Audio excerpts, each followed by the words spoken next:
ما له پښتو ډېر زیات خوښ وه، نو داسې ده چې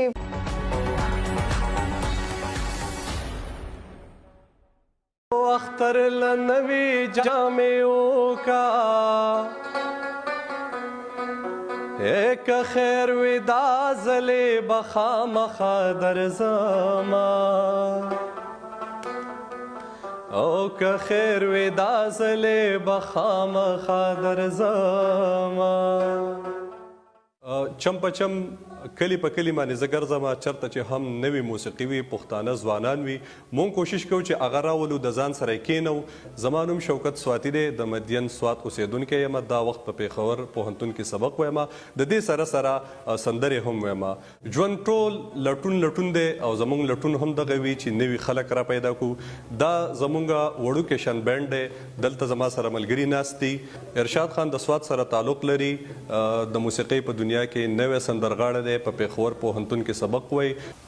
موږ خو داسې ګرځو نو سندرغاړو پسې چې څه محفلونه موسیقۍ را جوړ کړو اوس هم ناست یو نو زه یم هسې خبرې خو به خوند ونه کړي چې یو یو ټپه ټپه ووایو ټول نو خوند به بیا او که دې اختر کې پخلا نه شوې او زه به ګنډلې جامې ورته واچوما موسیقي د رباب نه بغیر نیمګړې وي سعد حیدر زمونږه تکړه ځوان دی دا وخت په اقرا یونیورسټي کې لیکچرر دی او د خوند خبره دا ده چې د ریسرچ هم په رباب باندې دی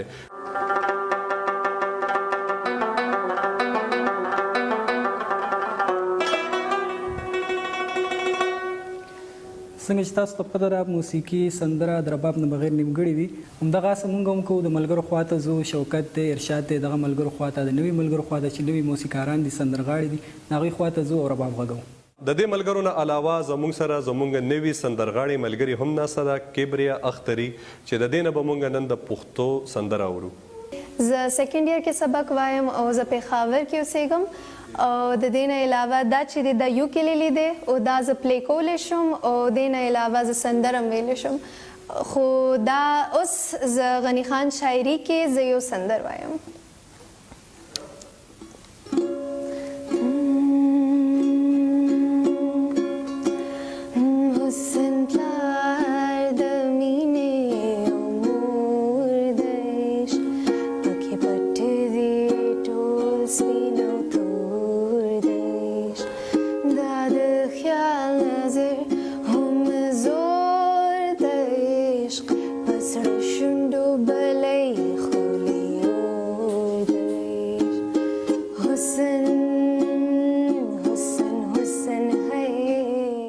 پښتو ډېر زیات خوښ وه نو داسې ده چې پښتو ډېر ښکلې ژبه ده که نه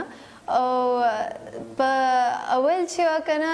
د پښتو چې اولډ ګانې دي ټول هغه لږ ډفرنټ میوزیک کې دی او ما چې دا یوکلیلی پلی کو ګیټار پلی کم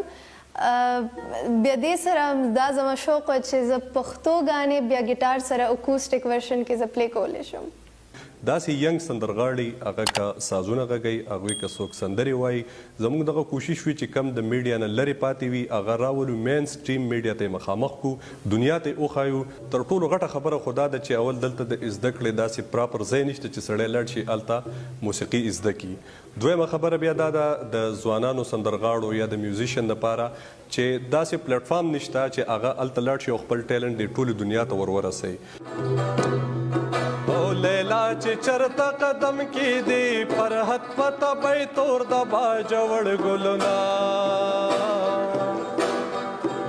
او په هغه ځای د بې اوبو وشي ګلونه کمیستور او تور مال راوړه تازه تازه ګلونه درې څلور مال راوړه نو مسلې اوس هم شته خو همت مونږ نه بیلو دغه شان به روان یو خپل منزل ته به ځان رسوو مونږ خایو چې ټولې دنیا ته د امن پیغام ورکو او دغه د پښتنو صفا سهره چې ده دا د ټولې دنیا ته وښایو دا ډیره د خوشحالۍ خبره ده چې دوی تعلیم یافته خلک رالو او پښتو هنرمندان جوړ شو پښتو سندرغاړي جوړ شو دا زموږ لپاره د فخر خبره ده سپوږمۍ په ما دې احسان نشته سپوږمۍ په ما دې احسان نشته زما جانان د دیواله په سوري زنا ګونګې شوې ولې نوای هلونا ګونګې شوې ولې نوای